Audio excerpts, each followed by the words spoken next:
All right, today we're going to talk about what to do if an OIG agent shows up at your door or emails you asking for an interview. Now that can be a very scary moment because right then you don't know what they want to talk to you about, what the investigation may be about, and what your status is in that investigation. So today I'm going to give you 3 tips about how to respond to the OIG agent. And if you stick around to the end, I'll give you exactly what to say to the agent to make him go away that day. Welcome to OMG, it's the OIG, a serious look at Office of Inspector General Investigations. My name is Sarah Croft. I'm a lawyer in Washington, D.C., and I represent federal employees and government contractors who are under OIG investigation. If this video is helpful or you have any questions, all my contact information is below. Feel free to get in touch anytime. All right, let's jump in. So the first thing you want to do when the OIG agent asks you for an interview is say no. Now, talking to a lot of my clients, that is not generally people's first instinct. They usually want to help, they think they have nothing to hide, and so they agree to the interview. But that's exactly what you shouldn't do.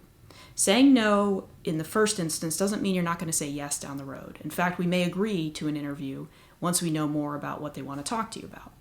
But right then, you should say no. And that's because you haven't had a chance to prepare. You have no idea what the interview's about. You haven't had a chance to look at documents or talk to a lawyer or anything like that.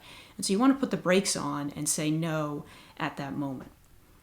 The other thing to keep in mind is OIG agents do investigate waste, fraud, and abuse within agencies. But the other thing they do is help federal prosecutors investigate federal crimes.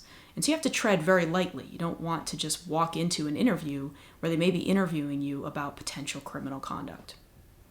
Now, the second tip is a simple one, but it's actually quite important, which is to get the agent's business card.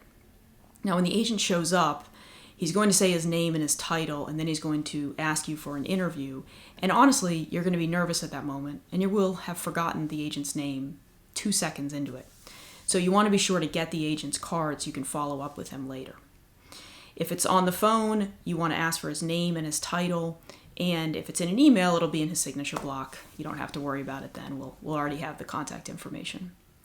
Now, the third tip is to contact a lawyer, and here's why. I've already referenced the idea that the OIG agent may actually be investigating a crime. And if that's true, you need someone by your side to help you get through the process. When we're hired by clients, the things we do to help them in this process is we call the OIG agent. We find out, what is the investigation about? Do they think that our client did something wrong, or are they just a witness? We find out maybe what documents are important, and at least we get the information to help prepare our client to be interviewed by the OIG. And if you are interviewed, we're right next to you. So we're there during the interview and helping you through the whole process. And we're there to answer questions about the process too, so you understand it. Now, I said at the beginning that if you stuck around to the end, I would tell you exactly what to say to the agent, because I've found that a lot of our clients really don't know what to say. And here's the simplest thing. When they ask you, they will say things like, oh, we just need a few minutes of your time, or, oh, we just have a few questions for you. And the easiest response is to say, I will think about it and get back to you. Can I please have your business card? Now, the agents do sometimes press government employees. They prefer to talk to you right then, and so they may continue to ask you and kind of encourage you to sit for the interview, which is voluntary. Just keep repeating the same thing. I'd like to think about it. Can I get back to you later? Can I have your business card?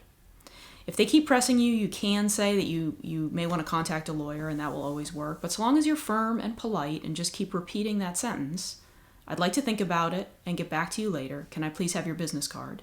The agent will go away.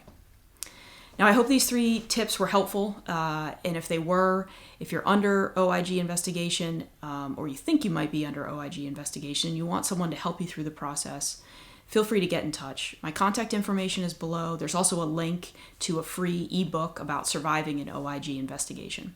Thanks very much for watching, and keep an eye out for the next video in OMG, it's the OIG.